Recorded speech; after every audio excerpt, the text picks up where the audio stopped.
बिहार में राहुल गांधी की वोटर अधिकार यात्रा ने भाजपा को मुसीबत में डाल दिया है। पहले वक्फ संशोधन बिल और उसके बाद राहुल और तेजस्वी के यात्रा से भाजपा इस कदर परेशान है कि अब उसे समझ नहीं आ रहा है कि क्या करना चाहिए। भाजपा नेताओं में इसी चीज को लेकर के बातचीत भी हो रही है। इस वक्त हमारे साथ चंद्रकांत जी मौजूद हैं, उनसे हम इसे समझने की कोशिश करेंगे। चंद्रकांत जी, राहुल और तेजस्वी लगातार भाजपा के लिए मुसीबत का कारण बन रहे हैं, अब भाजपा आगे क्या कर सकती है? देखिए, आप तस्वीरों को देखिए, चाहे आप सीतामढ़ी में देखिए जब राहुल गांधी माता जानकी के मंदिर पहुंच रहे हैं, चाहे आप ये देखिए कि राहुल गांधी गया जी जा रहे हैं, मुजफ्फरपुर में, दरभंगा में, सीतामढ़ी में, जहां भी राहुल गांधी पहुंच रहे हैं वहां जबरदस्त भीड़ है। और यही वजह है जिसने भारतीय जनता पार्टी को परेशान कर दिया है, सोचने पर मजबूर कर दिया है। सबसे बड़ा मुद्दा जो राहुल गांधी और तेजस्वी यादव ने उठाया, जिस मुद्दे को लेकर ये यात्रा शुरू हुई, वो एसआईआर है। एसआईआर है, वोट चोरी है। राहुल गांधी ने एक प्रेस कॉन्फ्रेंस की और खुलासा किया कि इस तरीके से वोट चोरी हो रही है। राहुल गांधी, तेजस्वी यादव ने मोर्चा संभाला, इस यात्रा की शुरुआत हुई और शुरुआत के बाद से आप देख रहे हैं यात्रा का जो कारवां है वो लगातार बढ़ता जा रहा है।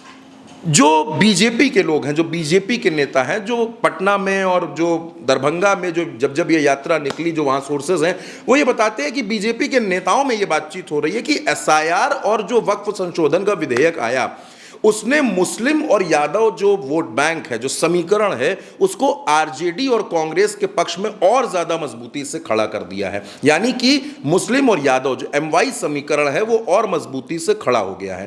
अब इस गठबंधन में मुकेश सहनी भी हैं। मुकेश सहनी की अगर मैं राजनीति की बात करूं तो 5 से 5.5% का वोट जो है वो निषाद बिंद मल्लाह केवट का बिहार में है और मजबूत है। ये यात्रा चल रही थी और इस यात्रा में राहुल गांधी ने एक ऐसी प्लानिंग के जरिए काम किया है, ऐसी उन्होंने रणनीति के साथ काम किया है कि बिहार में इस यात्रा का असर दिख रहा है और भीड़ उसमें नजर आ रही है। राहुल गांधी ने एक बयान दिया, वो बयान मैं आपको सुनवा देता हूं। राहुल गांधी ने यह कहा कि आप बुजुर्गों, महिलाओं, युवाओं की बात छोड़ दीजिए। बिहार में बच्चा ये कह रहा है कि नरेंद्र मोदी वोट चोरी करके सत्ता हासिल करते हैं। राहुल गांधी ने यह बात बोली और मंच से बोली। आपने पूरी की पूरी शक्ति इस यात्रा में डाल दी। छोटे छोटे बच्चे आ रहे हैं, इतने बड़े बच्चे आ रहे हैं, मेरे कान में कह रहे हैं नरेंद्र मोदी वोट चोरी करता है, नरेंद्र मोदी वोट चोरी करता है, वोट चोर, गद्दी चोर, वोट चोर, वोट चोर। अब जब राहुल गांधी इतनी बड़ी बात बोल रहे हैं, राहुल गांधी ये सब कुछ कह रहे हैं, तब उसके बाद आप देखिए कि राहुल तेजस्वी की यात्रा और उसमें प्रियंका की एंट्री। प्रियंका गांधी कहती हैं कि हम एक भी वोट चोरी नहीं होने देंगे बिहार में। ये हमने तय कर लिया है कि बिहार में एक भी वोट चोरी नहीं होगा। और प्रियंका गांधी को आपको याद होगा जब देर रात वो थी, जब वो यात्रा में जुड़ी और उन्होंने जिस गर्मजोशी से इस यात्रा में भाषण दिया, जिस गर्मजोशी से प्रियंका गांधी नारे लगाकर बिहार के लोगों को इस यात्रा से जोड़ रही थी, वो भी जबरदस्त था। जोर से मेरे साथ बोलिए, वोट चोर गद्दी छोड़, वोट चोर गद्दी छोड़, वोट चोर गद्दी छोड़। जय हिंद। तो अवंतिका, आप समझ सकती हैं कि ये जो भीड़ है और जो तस्वीरें आई हैं, जो बिहार में वोटर अधिकार यात्रा की तस्वीरें आई हैं, आप दिन की तस्वीरें देखिए, दोपहर की तस्वीरें देखिए, देर रात की तस्वीरें देखिए, वो सब ये बता रही हैं कि बिहार में इस यात्रा का क्रेज है और भारतीय जनता पार्टी के लिए यह यात्रा मुसीबत बन रही है। पहली बात। दूसरी बात यह है कि बिहार में एक बड़ा मुद्दा था एनडीए के लिए, नरेंद्र मोदी के लिए, अमित शाह के लिए, नीतीश कुमार के लिए कि सीटों का बंटवारा किया जाए। अब सीटों का बंटवारा हो चुका है, सीटें बांट ली गई हैं, लेकिन ये सीटें बंटते ही सिर्फ फुटौल मचनी तय हो गई है। चाहे चिराग हो, मांझी हो, उपेंद्र कुशवाहा हो, कोई भी हो, अब वो सीट शेयरिंग हुई है तो उसमें बवाल बनेगा, क्योंकि इतनी कम सीटों पर मांझी हो, उपेंद्र हो या चिराग हो, वो मानने को तैयार नहीं होंगे। लेकिन बीजेपी को ये नहीं समझ में आ रहा कि क्या हमने इस एसआईआर की शुरुआत करके गलती कर दी। बिहार में चुनाव के ऐन मौके पर एसआईआर शुरू हुआ और आप इस पूरी एक्सरसाइज को देखिए। अचानक से एसआईआर आता है, बीजेपी के अपने लोग ही नाराज हो जाते हैं। चंद्रबाबू नायडू तो अपने थे, वो तो दक्षिण भारत के थे, उनको बिहार से कोई बहुत ज्यादा लेना देना नहीं था, लेकिन उन्होंने कहा कि एसआईआर चुनाव के ऐन मौके पर गलत है। ये नायडू की तरफ से कहा गया। अब जब नायडू ने कह दिया, उसके बाद जो नीतीश के अपने थे, नीतीश के अपने हैं, नरेंद्र मोदी उनके समर्थन से प्रधानमंत्री हैं, गिरधारी यादव बांका के सांसद हैं, उन्होंने कह दिया कि ये तो एकदम तुगलकी फरमान है, इसका कोई मतलब नहीं है एसआईआर का। अब जब उन्होंने ये बात कह दी तो नीतीश को मन मार कर भी गिरधारी यादव को नोटिस भेजना पड़ा और गिरधारी यादव को नोटिस भेजना यादव वोटर्स को और एकजुट कर गया। यानी वहां पर भी नुकसान किसका हुआ? नीतीश कुमार का हुआ। अब एक विधायक थे, खगड़िया जिले में एक सीट है परबत्ता, वहां के विधायक हैं डॉक्टर संजीव कुमार, उन्होंने भी इस पर सवाल खड़ा कर दिया, इस एसआईआर पर और ये जो पूरा प्रोसेस था। सवाल खड़े करने की देर हुई नहीं कि ईडी की छापेमारी शुरू हो गई उनके ऊपर, यानी कि जो भी इसके खिलाफ बोल रहा था पूरी तरीके से उसकी घेराबंदी की जा रही थी। अब संजीव कुमार भी नाराज हो गए, खगड़िया में नाराज हो गए, वो भी विधायक है, जनता के वोटों से जीते हैं, जनता का समर्थन उनके साथ है, वो भी नाराज हो गए। तेजस्वी यादव लगातार ये बात कह रहे हैं कि नीतीश कुमार अचेत अवस्था में है, नीतीश कुमार सरकार नहीं चला पा रहे। तेजस्वी असल में एक ये मैसेज दे देना चाहते हैं बिहार के लोगों को, वो बिहार के लोग जो नीतीश कुमार के साथ खड़े हैं, वो भारतीय जनता पार्टी के साथ नहीं खड़े हैं, लेकिन वो नीतीश कुमार के साथ खड़े हैं, नीतीश कुमार को वोट देते हैं। अगर नीतीश कुमार की लोकप्रियता ना होती, मैं बड़ी ईमानदारी से बात कह रहा हूं, अगर नीतीश कुमार की लोकप्रियता ना होती तो 2 दशक से वो मुख्यमंत्री कैसे हैं, ये भी एक बड़ा सवाल है। वो तरीका दूसरा है कि वो कैसे मुख्यमंत्री हैं, किस मजबूरी में हैं, तीसरे नंबर के हैं, फिर भी मुख्यमंत्री बनते हैं। लेकिन अब तेजस्वी यादव अपनी हर सभा में, हर भाषण में, हर कार्यक्रम में ये बात जरूर कहते हैं कि नीतीश कुमार अचेत अवस्था में है। बीजेपी कहती है तो खड़े हो जाते हैं, बीजेपी कहती है तो बैठ जाते हैं, जितना बीजेपी कहती है उतना नीतीश कुमार करते हैं। और ये बात मैं नहीं कह रहा हूं, ये बात तेजस्वी यादव कह रहे हैं। अगला सरकार महागठबंधन का बनाना है ना। ऐसे भी हमारे चाचा हाईजैक हो रखे हैं, अचेत अवस्था में हैं। अब सरकार जो है मोदी जी और अमित शाह जो है वो चलाने का काम कर रहे हैं। अब हमारे चाचा का एक बाल जो है खत्म हो चुका है। बिहार सरकार पूरी तरीके से भ्रष्टाचार में डूब गई है। तो तेजस्वी यादव ने पूरी तरीके से माहौल को यहां लाकर खड़ा कर दिया कि नीतीश कुमार बीमार हैं, अचेत अवस्था में हैं, वो किसी काम के नहीं है, उनसे कुछ हो नहीं सकता है, इसलिए आप लोग इस सरकार को बदल दीजिए। और वो तो इस सरकार को खटारा सरकार कहते हैं कि आप इस सरकार को बदल दीजिए। बिहार में ये बात बिल्कुल सच है कि इस वोटर अधिकार यात्रा का असर दिख रहा है।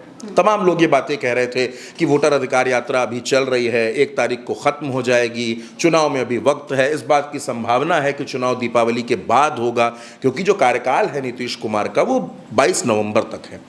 तो चुनाव उसके बाद होगा, 3 चरणों में चुनाव होना है, चुनाव करा लेंगे, 2 दिन बाद नतीजे दे देंगे, तब तक तो लोग भूल जाएंगे ये वोटर अधिकार यात्रा क्या है। लोग भूल जाएंगे कि राहुल और तेजस्वी एक बुलेट पर चल रहे थे, लोग भूल जाएंगे कि राहुल और प्रियंका एक बुलेट पर बैठकर चल रहे थे, यात्रा कर रहे थे, लोग भूल जाएंगे कि राहुल के लिए कितनी भीड़ उमड़ रही थी। लेकिन ऐसा नहीं है। ये वोटर अधिकार यात्रा 30 तारीख को खत्म होगी। 1 तारीख को राहुल, तेजस्वी, प्रियंका, ममता बनर्जी, अखिलेश यादव, जितने इंडिया गठबंधन के बड़े चेहरे हैं, सब आपको पटना में नजर आएंगे। एक तरह से शक्ति प्रदर्शन होगा। भारतीय जनता पार्टी के लिए वो भी टेंशन है।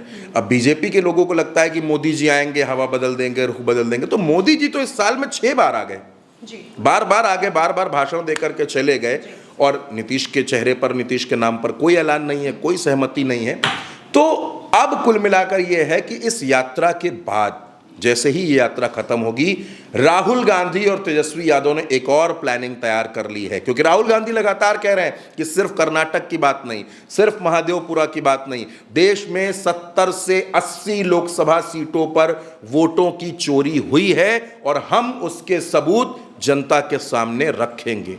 हम बताएंगे कि किस तरीके से खेल हुआ है। एक खबर और मेरी नजरों से निकली, मैं जब उसको पढ़ रहा था। बिहार में 3 जिले ऐसे हैं, 3 जिले, पटना, मधुबनी, पूर्वी चंपारण, जहां पर 10 लाख वोट काटे गए।